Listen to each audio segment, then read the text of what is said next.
Hello, everybody. I'm Parsha Becky, and we are back for another week of Parsha.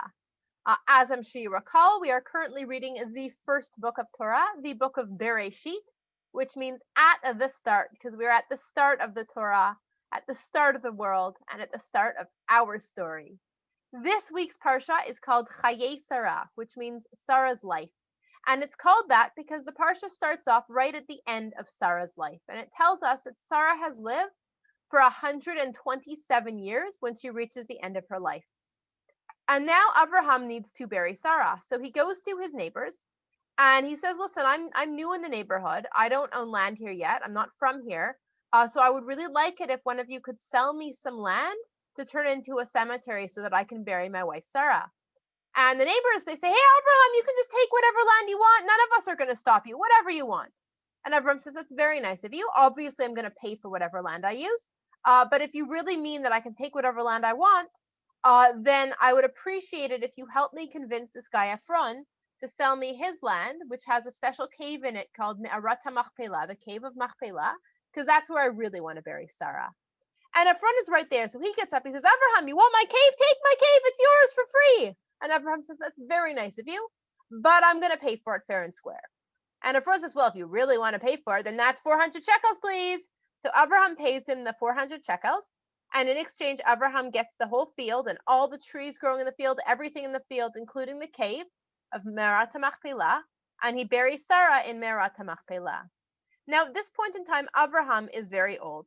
And Abraham calls over his oldest servant, who's been working for him for a long time, and he says, I need you to promise me something.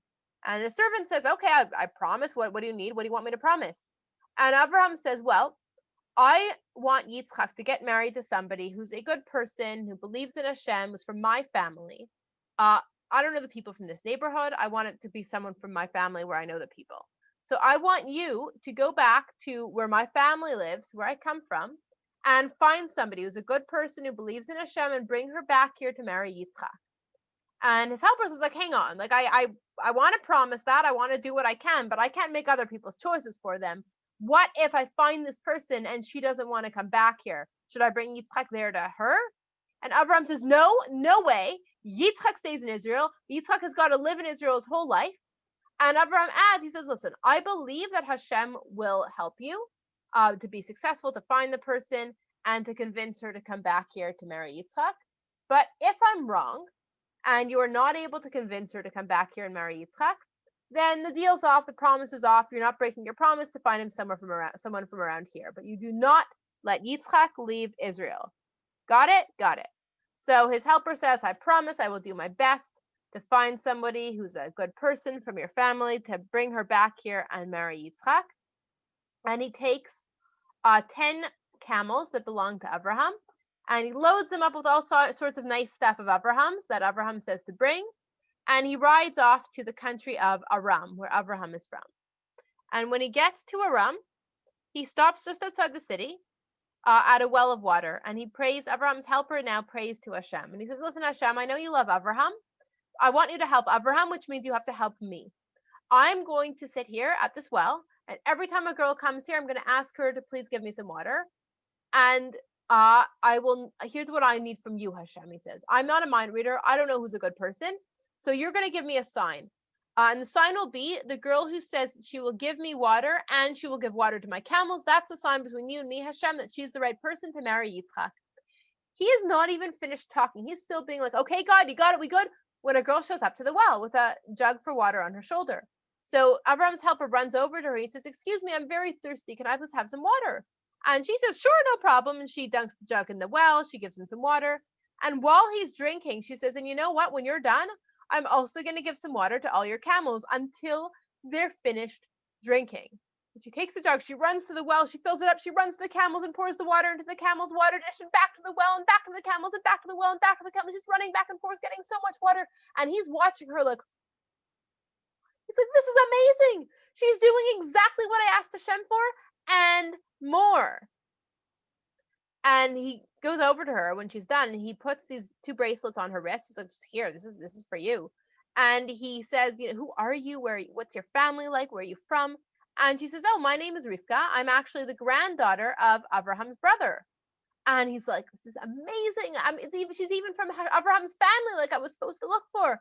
And he says, listen, can I come over and visit your house? She says, yeah, we've got a guest room. We've got space for your camels. Come over. So he goes over to her house with her, and her family invites him for dinner. And they sit down and they say, okay, you can go ahead and eat. He says, I'm not going to eat until I tell you my whole story. And they say, well, then start talking. So he explains, he says, oh, listen, I work for Abraham. You guys know who Abraham is. He's related to you. What you might not know is that Hashem has been very good to Abraham. Hashem has made Abraham very, very rich and very, very happy. And Hashem has even given Abraham a kid, Yitzchak, even though Abraham is very, very old. And Abraham wants Yitzchak to get married to somebody who's a good person from Abraham's own family, which is what he sent me here to find. So Abraham's servant says, look, listen, I got here, I sat down by the well of water, and I prayed to Hashem.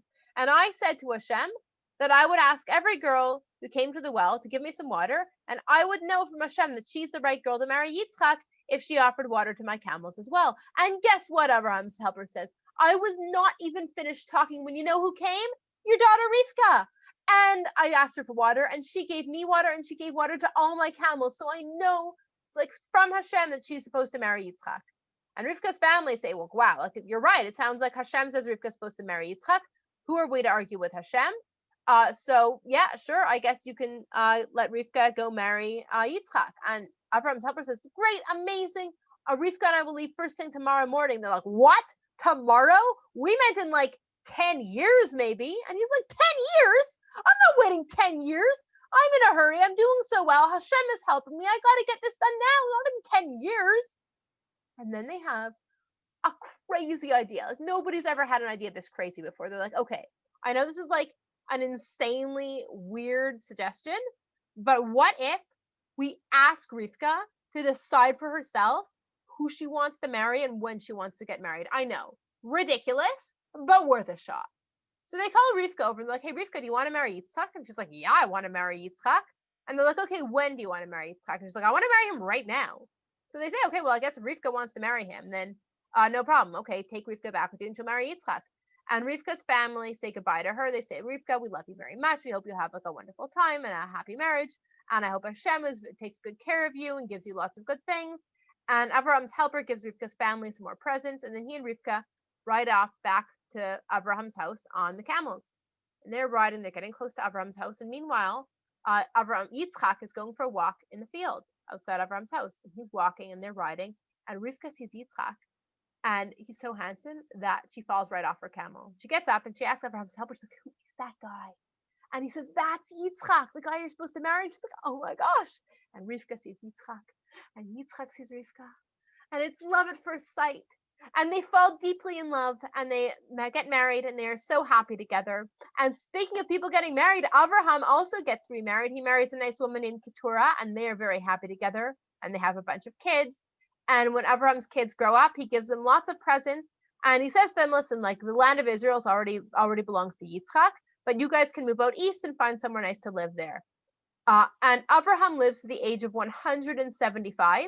And at the end of his life, his sons Yitzchak and Yishmael bury him right beside Sarah in the cave Merat Machpelah that he bought at the beginning of the Parsha.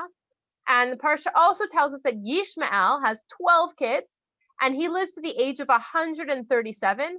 And at the end of his life, he's surrounded by his whole family, by all the people who love him so, so much. And that is the end of Parshat Chayei Sarah. Shabbat Shalom.